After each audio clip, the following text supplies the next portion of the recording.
Your excellency राष्ट्रपति स्वामी हासन जी, दोनों देशों के डेलीगेट्स, मीडिया के साथियों, नमस्कार।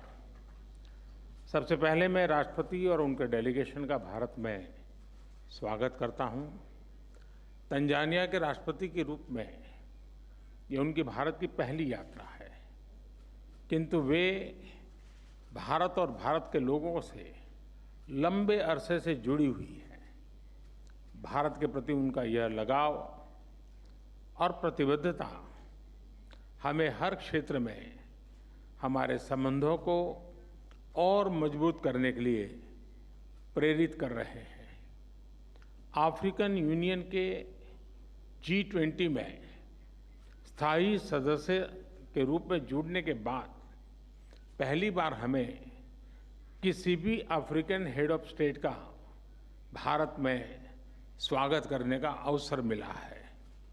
इसलिए इस यात्रा का महत्व हमारे लिए कई गुना बढ़ जाता है। फ्रेंड्स, आज का दिन भारत और तंजानिया के संबंधों में एक ऐतिहासिक दिन है। आज हम अपनी सदियों पुरानी मित्रता को स्ट्रैटेजिक पार्टनरशिप के सूत्र में बांध रहे हैं। आज की बैठक में हमने इस भावी रणनीतिक साझेदारी की नींव रखते हुए कई नए इनिशिएटिव्स की पहचान की। भारत और तंजानिया आपसी व्यापार और निवेश के लिए एक दूसरे के महत्वपूर्ण पार्टनर्स हैं। दोनों पक्ष लोकल करेंसीज में व्यापार बढ़ाने के लिए एक एग्रीमेंट पर काम कर रहे हैं। हमारे आर्थिक सहयोग के पूरे पोटेंशियल को रियलाइज करने के लिए हम नए अवसरों की तलाश जारी रखेंगे। तंजानिया अफ्रीका में भारत का सबसे बड़ा और करीबी डेवलपमेंट पार्टनर है। भारत ने ICT centres, vocational training, defence training, ITEC तथा ICCR स्कॉलरशिप के माध्यम से तंजानिया की स्किल डेवलपमेंट और कैपेसिटी बिल्डिंग में महत्वपूर्ण योगदान दिया है। वाटर सप्लाई, कृषि, स्वास्थ्य, शिक्षा जैसे महत्वपूर्ण क्षेत्रों में मिलकर काम करते हुए हमने तंजानिया के लोगों के जीवन में सकारात्मक बदलाव लाने का प्रयास किया है। इसी प्रतिबद्धता से हम आगे भी अपने प्रयत्न जारी रखेंगे। IIT मद्रास द्वारा जांजिबार में कैंपस खोलने का निर्णय हमारे संबंधों में एक महत्वपूर्ण माइलस्टोन है। यह केवल तंजानिया के लिए ही नहीं, बल्कि क्षेत्रीय देशों के छात्र छात्राओं के लिए भी हाई क्वालिटी एजुकेशन का हब बनेगा।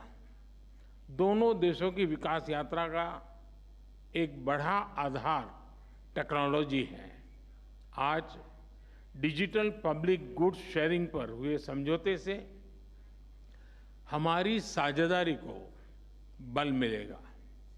मुझे खुशी है कि UPI की सक्सेस स्टोरी को तंजानिया में अपनाने के लिए कदम उठाए जा रहे हैं। फ्रेंड्स, रक्षा के क्षेत्र में हमने 5-year रोडमैप पर सहमति बनाई है। इसके माध्यम से military training, maritime cooperation, capacity building, defence industry जैसे क्षेत्रों में नए आयाम जुड़ेंगे। ऊर्जा के क्षेत्र में भी भारत और तंजानिया के बीच करीबी सहयोग रहा है। भारत में तेजी से बदल रहे क्लीन एनर्जी लैंडस्केप को देखते हुए हमने इस महत्वपूर्ण क्षेत्र में मिलकर काम करने पर सहमति व्यक्त की है। मुझे खुशी है कि तंजानिया ने भारत द्वारा G20 समिट में लॉन्च की गई ग्लोबल बायोफ्यूल अलायंस से जुड़ने का निर्णय लिया है। साथ ही तंजानिया द्वारा लिए गए इंटरनेशनल बिग कैट अलायंस से जुड़ने का निर्णय से हम बिग कैट्स के संरक्षण के लिए वैश्विक प्रयासों को सशक्त कर सकेंगे। आज हमने स्पेस और न्यूक्लियर टेक्नोलॉजी को जन कल्याण के लिए इस्तेमाल करने पर बल दिया। इन महत्वपूर्ण क्षेत्रों में ठोस इनिशिएटिव्स की पहचान करते हुए हमने आगे बढ़ने का निर्णय लिया है। फ्रेंड्स, आज हमने कई वैश्विक एवं क्षेत्रीय मुद्दों पर विचार विमर्श किया। हिंद महासागर से जुड़े हुए देशों के रूप में हमने maritime security, piracy, drug trafficking जैसी चुनौतियों का सामना करने के लिए आपसी समन्वय बढ़ाने पर बल दिया। इंडो पैसिफिक में सभी प्रयासों में हम तंजानिया को एक बहुमूल्य पार्टनर के रूप में देखते हैं। भारत और तंजानिया एक मत है कि आतंकवाद मानवता के लिए सबसे गंभीर सुरक्षा खतरा है। इस संबंध में हमने काउंटर टेररिज्म के क्षेत्र में आपसी सहयोग को बढ़ाने का भी निर्णय लिया है। फ्रेंड्स, हमारे संबंधों की सबसे महत्वपूर्ण कड़ी हमारे मजबूत और सदियों पुराने पीपल टू पीपल टाइज हैं। गुजरात के मांडवी पोर्ट और जंजीबार के बीच 2000 साल पहले व्यापार किया जाता था। भारत की सीधी ट्राइब का ओरिजिन ईस्ट अफ्रीका के जांज कोस्ट पर हुआ।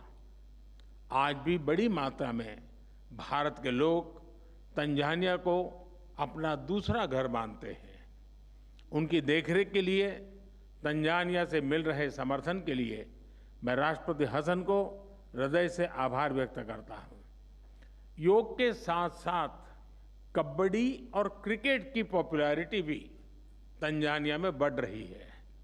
हम दोनों देशों के लोगों के बीच आपसी नजदीकियां बढ़ाने के प्रयास जारी रखेंगे।